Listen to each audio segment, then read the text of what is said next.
आपको पता है, जब मैं 30-32 साल का था मेरे पास जीरो सेविंग्स थे, जीरो।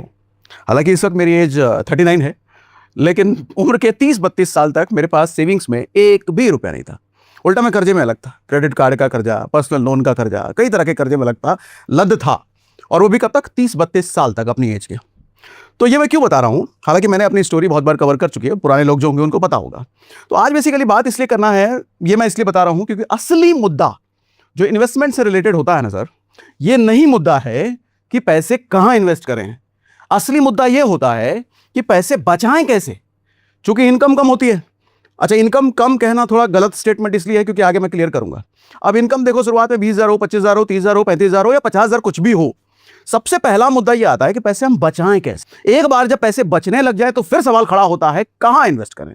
एसआईपी करें, म्यूचुअल फंड करें, एफडी करें, आरडी करें, इधर करें, उधर करें, किधर करें। लेकिन वो बाद का मुद्दा है। ज्यादातर लोगों के पास जो पहला मुद्दा है, भैया पैसे बचाएं कैसे, तो आज हम इसी मुद्दे पर बात करेंगे। 3 स्टेप वो क्या है जिसके जरिए पैसे बचाए जा सकते हैं। क्योंकि एक बार सर पैसे बचने लग गए ना, तो फिर इन्वेस्टमेंट के 1000 ऑप्शन आपके सामने खुद ही आप ढूंढने लग जाओगे। आज YouTube पर बहुत सारे लोग इन्वेस्टमेंट कहां करें इसके वीडियो देखते तक नहीं है, क्योंकि पास में पैसा बच ही नहीं रहा, तो कहां से इन्वेस्ट करें भैया। तो आज बचाने के तरीके पर हम बात करते हैं। 3 स्टेप में पहला स्टेप यह है, बचाने से पहले हिसाब लगाओ कि अपने पास आ कितना रहा और खर्चे कितने।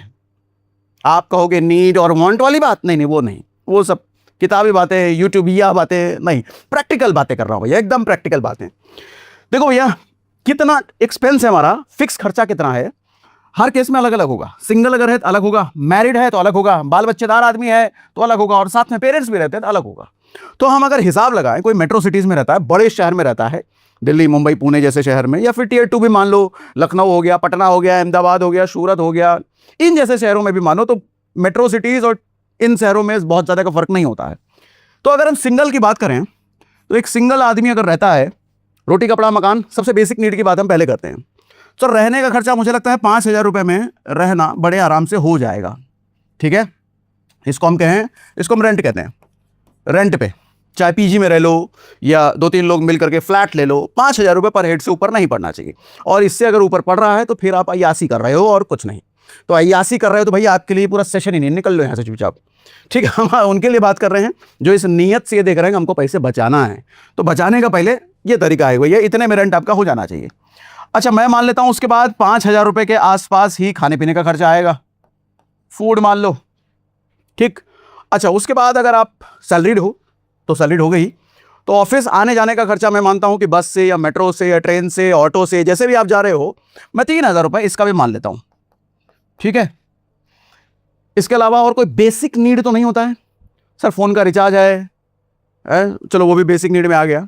और भी कुछ कपड़े लत्ते कहीं फट फूट गए, बेसिक नीड। और अगर हम इसके बाद अलग से मान लें तो हम 2,000 रुपये और बेसिक नीड मान लो भैया, वो भी है हमारा महीने का। तो अगर आप देखा जाए तो 5,000, 5,000, 10,000, 13,000, 15,000, ये बेसिक नीड की बात कर रहा हूं मैं, बिल्कुल बेसिक नीड। इतने के बिना जिंदगी नहीं चल सकती।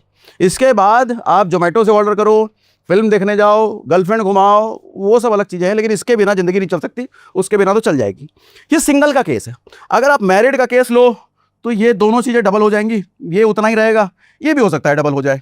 तो 15,000 का 5, 10, अच्छा ये 10 मान लेते हैं, 10, 10, 20, 20, 4, 24 और 24, 3, ये तो इतना ही रहेगा ना, ऑफिस में बंदा अकेला जा रहा है। 24, 3 कितना हो गया? 27,000 रुपए के आसपास। तो 15 का हो गया ये तकरीबन, इसको चलो 30 ही मान लो आप, लगभग मोटा मोटी कर करके। मैरिड के केस में खर्चा हमने जस्ट डबल कर लिया और हो भी जाता है। और अगर किड्स हैं तो बच्चों का स्कूलिंग का फीस मिला करके आप इसको 35,000 रुपए पर लेकर के चले जाओ भैया। अच्छा, अगर साथ में पेरेंट्स भी रह रहे हैं तो पेरेंट्स की तो डिमांड ज़्यादा देखो कुछ होती नहीं है, वो बेचारे वैसे ही चाहते हैं कि बच्चों की खुशी के लिए, भैया बच्चा हमारा कम कमा रहा है तो वो अपना खर्चा वर्चा सब समेट के पहले ही रहते हैं। लेकिन फिर भी चूंकि पेरेंट्स हैं तो दवाई ववाई का खर्चा होगा ना भैया, उनका कुछ फिक्स एक्सपेंसेस दवाई ववाई के होंगे, खाने पीने का उनका भी खर्चा होगा, रहने का होगा। तो इसको 35 का आप 40,000 रुपये मान लो महीने का। तो सर बड़े शहर में अगर आप रहते हो, सिंगल हो तो 15,000 रुपये का तो बेसिक खर्चा है ही, मैरिड हो तो 30,000 तो है ही, और बच्चे भी हैं तो 35,000 है ही, और अगर पेरेंट्स भी साथ में है तो 40,000 तो है ही।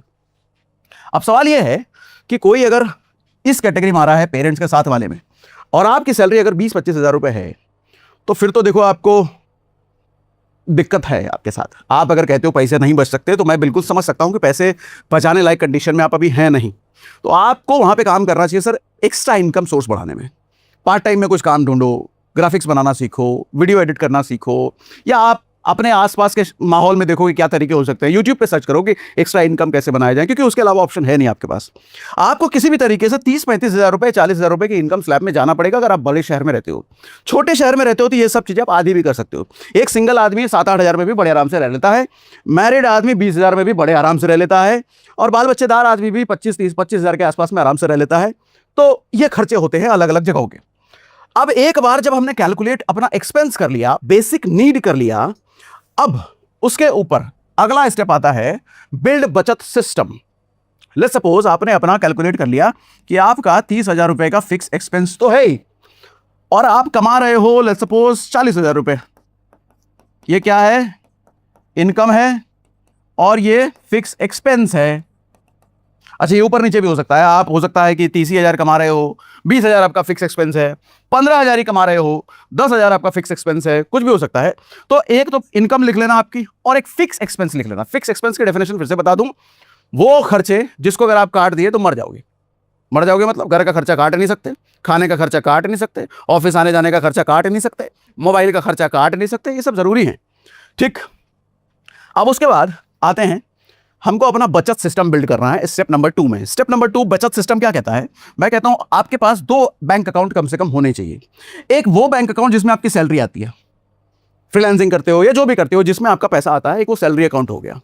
उसके अलावा एक बचत अकाउंट होना चाहिए सर। क्यों, क्या फंडा है समझो सर। सैलरी जैसे ही आपकी इसमें गिरती है, लेट्स सपोज हमने कितना लिया, 40 हज़ार रुपये ले लिया। अच्छा, आप ये मान के मत बैठ जाना कि 40 हज़ार बोला तो अरे 40 हज़ार वालों के लिए है, हमारे तो 20 हज़ार इनकम है, हमारे लिए मतलब का नहीं है। आप यहाँ पे 20 हज़ार रख लो ना, कमाई ये रख लो, मैं 40 के हिसाब से बताता हूँ। लेट्स सपोज 40 हज़ार रुपये भैया आपके सैलरी अकाउंट में आते हैं।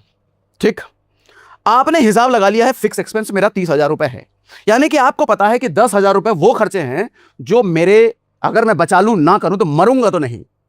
ठीक, आप कहोगे जिंदगी इसीलिए थोड़ी जी रहे हैं, वही खर्चे सिर्फ करेंगे जिससे मरेंगे नहीं, तो उसके लिए सर थोड़ी औकात बढ़ा लीजिए, कमाई बढ़ा लीजिए, एक्स्ट्रा कमाई हो जाए तब जिंदगी जीना भी शुरू कीजिएगा। जिंदगी ना मिलेगी दोबारा, वो तो फिल्मों में होता है, इधर तो है रोज नई नई जिंदगी मिलती है। मतलब कहते हैं ना जिंदगी ना मिलेगी दोबारा, फिल्म का नाम है। सर जिंदगी मिलती है, हर रोज एक नई जिंदगी मिलती है। 7 दिन हफ्ते में होते हैं, यानी कि 7 नई नई जिंदगी मिली है आपको। जिंदगी को ऐसे देखना शुरू कर दिया, तब अपॉर्चुनिटी नजर आएगी, तब कुछ क्रिएटिविटी नजर आएगी, तब मौका नजर आएगा। नहीं तो जिंदगी एक ही बार मिली है भैया, ऐसी करके खत्म कर दो है। आज ऐसी करके उड़ा दोगे, कल को बुढ़ापे में पैसा कहाँ से लाओगे? कल को कोई जरूरत पड़ गई, इमरजेंसी की जरूरत पड़ गई, कहाँ से पैसे लाओगे?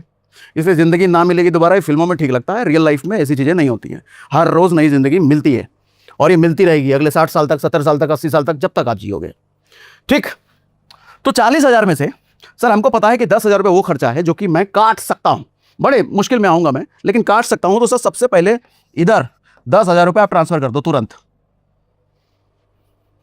क्राइसिस में जीना बहुत जरूरी होता है सर। अगर आप कुछ बनना चाहते हो ना, जिंदगी बेहतरीन बनाना चाहते हो, बड़ा लक्ष्य हासिल करना चाहते हो, क्राइसिस में जीने की आदत डालिए। एक मूवी आई थी हनुमान, 2-3 साल पहले आई थी, मात्र 10-12 करोड़ में वो मूवी बन गई थी। तो उसके डायरेक्टर से इंटरव्यू में पूछा गया कि 12 करोड़ में इतनी बेहतरीन मूवी कैसे बना दी आपने? तो डायरेक्टर कहता है कि दरअसल हमारे जो प्रोड्यूसर है ना, वो हमको पैसे नहीं दे रहे थे फिल्म बनाने के लिए, क्योंकि फिल्म बनाने के प्रोड्यूसर पैसे देता है, सारा पैसा प्रोड्यूसर खर्च करता है। प्रोड्यूसर ने हमको बोला कि ज्यादा पैसे लगा करके तो कोई भी फिल्म बना सकता है। डायरेक्टर की काबिलियत तो तब निकल के आती है जब वो कम बजट में बेहतरीन फिल्म बनाए। ज्यादा पैसे लगा के भैया कोई भी फिल्म बना लेगा ना, कम बजट में जो बेहतरीन फिल्म बना दे वो असली डायरेक्टर है। तो ये बात हमें क्लिक करी और हमने ये फिल्म बना दी, और वो 12 करोड़ की फिल्म 300-400 करोड़ कमा के ले गई। तो मैं आपको समझाना ये चाहता हूं, जिस आदमी के पास रिसोर्सेस कम होते हैं ना, वो दिमाग ज्यादा लगाता है परफॉर्म करने के लिए। आप सोचो अभिषेक बच्चन क्यों अमिताभ बच्चन नहीं बन पाया, क्यों अर्जुन तेंदुलकर सचिन तेंदुलकर नहीं बन पाया, कोई भी बड़े आदमी का बेटा उस जैसा क्यों नहीं बन पाता? क्योंकि बच्चे को रिसोर्सेस की कभी कमी होती ही नहीं है। तो जितना ज्यादा रिसोर्सेस इंसान के पास पहले से ही होता है, उसका दिमाग नहीं चलता। सोच के देखो, आपका भैया बचपन से ऐसा है कि किसी चीज की कमी हुई ही नहीं आपको, जो मांगा आपको हमेशा मिल गया, कपड़े मिल गए, जूते मिल गए, खाने की कमी नहीं, कोई दिक्कत नहीं। आप कभी दिमाग लगाओगे कि अपना स्टार्टअप कैसे खोला जाए? आप कभी दिमाग लगाओगे कि पार्ट टाइम इनकम कैसे बिल्ड की जाए? आप कभी ये दिमाग लगाओगे कि भैया एक्स्ट्रा इनकम इन्वेस्टमेंट की ट्रिक कैसे सीखूं जो मेरा पैसा मल्टीप्लाई कर दे? कभी नहीं लगाओगे। तो हो गए सुस्त, मतलब मर गए। तो इसीलिए स्कैरसिटी में जीना, भले आपके पास स्कैरसिटी हो या ना हो, अपने आप की जिंदगी ऐसे जरूर बनाओ कि आप स्कैरसिटी में जीना सीख जाओ, तब आदमी असली धुरंधर बन के निकलता है। ठीक है, तो 40,000 से 10,000 रुपए हमने इधर डालने शुरू कर दिए। अच्छा, ये वन वे अकाउंट होगा सर, इस अकाउंट की खास बात ये है, वन वे अकाउंट होगा। वन वे अकाउंट कहने का मतलब इसमें सिर्फ पैसा जाएगा, निकल नहीं सकता। आप कहोगे फिर क्या फायदा, निकल नहीं सकता? तो बताता हूं सर, इस अकाउंट का आप डेबिट कार्ड नहीं लोगे, इस अकाउंट का आप चेकबुक नहीं लोगे, इस अकाउंट का आप नेट बैंकिंग एक्टिवेट नहीं कराओगे, और ये तीनों चीजें जब आपने नहीं की तो पैसा तो आप निकाल ही नहीं सकते। आपके पास है नहीं डेबिट कार्ड, नेट बैंकिंग नहीं है, आपके पास डेबिट कार्ड नहीं, नेट बैंकिंग नहीं, और क्या तरीका हो सकता है, चेक, तीनों नहीं है। तो इसमें क्या करेंगे सर? सर इसमें जो पैसे जा रहे हैं ना, वो पैसे हम ऑटो डेबिट पे लगाएंगे। अगर हम एसआईपी कर रहे हैं, अगर हम रिकरिंग डिपॉजिट कर रहे हैं, अगर हम किसी तरह का कोई इन्वेस्टमेंट कर रहे हैं जहां मंथली पैसा जाता है, अगर हम पोस्ट ऑफिस में कर रहे हैं, कोई भी इन्वेस्टमेंट की बात कर रहा हूं मैं, जहां पर मंथ पैसा मेरा कटता है बैंक अकाउंट से अपने आप, वो इस अकाउंट से लगेगा। 10,000 रुपए अगर इस अकाउंट में जा रहे हैं, आप तो निकाल ही नहीं सकते इस अकाउंट से, क्योंकि आपने निकालने का कोई जरिया ही नहीं बनाया। तो सर लेकिन एसआईपी वाले अपने आप काट लेंगे, आरडी वाले अपने आप कट लेंगे, पोस्ट ऑफिस स्कीम वाले अपने आप काट लेंगे। वो सिस्टम आप यहां लगाओगे, यहां नहीं लगाओगे। समस्या ये होती है कि जब आपने पैसा यहीं रखा है, यहीं से इन्वेस्टमेंट करना है, तो मन चिलबुल चिलबुल चिलबुल चिलबुल करता है ना, अरे 10,000 रुपये अकाउंट में है, जरा मूवी देख लिया जाए, नई शर्ट ले ली जाए, मोबाइल जरा अपग्रेड कर लिया जाए, क्योंकि ईएमआई पे तो मिल ही रहा है। तो यहाँ अकाउंट पैसा रखने में ये दिक्कत होती है। तो पैसे को अलग कर दो ना सर, ऐसी काल कोठरी में डाल दो जहां पर आपका हाथ ही ना पहुंचे निकलने के लिए। तो पैसे के पास कोई ऑप्शन ही नहीं बचा बचने के अलावा, वो पैसा बचेगा ही बचेगा, क्योंकि ऐसी काल कोठरी में डाला जहां पर आपका हाथ नहीं पहुंच रहा है। तो पैसा कैसे निकाल लोगे सर? तो ये तरीके अपनाने पड़ते हैं भैया। स्कैरसिटी में जीना आसान नहीं है, पहले स्कैरसिटी में जीने का तरीका अपनाना पड़ता है, तब आदत अपने आप हो जाती है। तो ये तरीका है, ये सिस्टम बनाने वाली बात है। ठीक है, तो ये सर अपनाना है अपने को। पहला हमने क्या बात करा, अपना हिसाब किताब लगा लो खर्चे का भैया। बेसिक खर्चा कितना है, जिसके बिना जिंदगी नहीं चल सकती, उसका हिसाब लगाओ। और बेसिक खर्चे के अलावा जो भी पैसा है उसको आप बचत अकाउंट में ट्रांसफर करोगे। ये किसी भी बैंक में सेविंग अकाउंट खुलवा लेना, ये जरूर ध्यान रखना कि वो जीरो बैलेंस हो, पैसा उसा ना कटे, एक्स्ट्रा चार्जेस ना लगे, ऐसा किसी भी बैंक में खुलवा लेना भैया। ठीक, सेकंड स्टेप हमने ये लिया। तीसरा स्टेप आप लो सर, कुछ हैबिट्स आपको डेवलप करनी पड़ेगी, चारा नहीं है। पहला हैबिट ये है कि ज्यादा से ज्यादा कैश यूज कीजिए। आप कहोगे अरे इनकम टैक्स की नजर में आ जाएंगे सर, आप कौन सा 2,000 करोड़ रुपए महीने का कैश में यूज कर रहे हो? महीने का जो भी 2,000, 5,000, 10,000, 20,000 रुपए जो भी आप खर्चा करते हो, कैश में यूज कीजिए, एटीएम से पैसे निकाल करके। आप कहोगे कौन जाएगा एटीएम में लाइन में लगने के लिए? अब तो एटीएम में लाइन होती भी नहीं है, अब तो सारे एटीएम खाली होते हैं, कोई जाता ही नहीं है। लेकिन आप जाओ। क्यों कहता हूं सर, जब हम मॉल जाते हैं ना, और हमको कोई शर्ट या टी शर्ट पसंद आ जाती है, 500 रुपए की टी शर्ट, हमारे पास कार्ड है, तो हम पट से कार्ड लगा करके वो टी शर्ट खरीद लेते हैं, और हमको जरा भी दुख नहीं होता, बस खुशी होती है टी शर्ट आ गया। लेकिन जब 500 रुपए कड़कड़ाटा नोट आप हाथ से देते हो ना, पता चलता है कि हाथ से कुछ जा रहा है, ये फीलिंग होती है और दर्द होता है उस वक्त। और जब एक टी शर्ट खरीदते टाइम में 500 रुपए कड़ करके दोगे ना, अगली बार आपको याद रहेगा कि यार दर्द होता है पैसा देने में, तो अगली बार ये गलती करोगे नहीं यार। इसीलिए कहता हूं ज्यादा से ज्यादा कैश यूज कीजिए, जहां भी संभव हो कैश में पे कीजिए। यूपीआई बंद, डेबिट कार्ड बंद, क्रेडिट कार्ड बंद। बंद करने का मतलब छोड़ दो, त्याग दो, ऐसा नहीं कह रहा मैं। रखो अपने पास, सब जरूरी है, इमरजेंसी में काम आने के लिए रखो, लेकिन कोशिश करो जितना ज्यादा आप हाथ से कैश गिन के पैसा दे पाओ।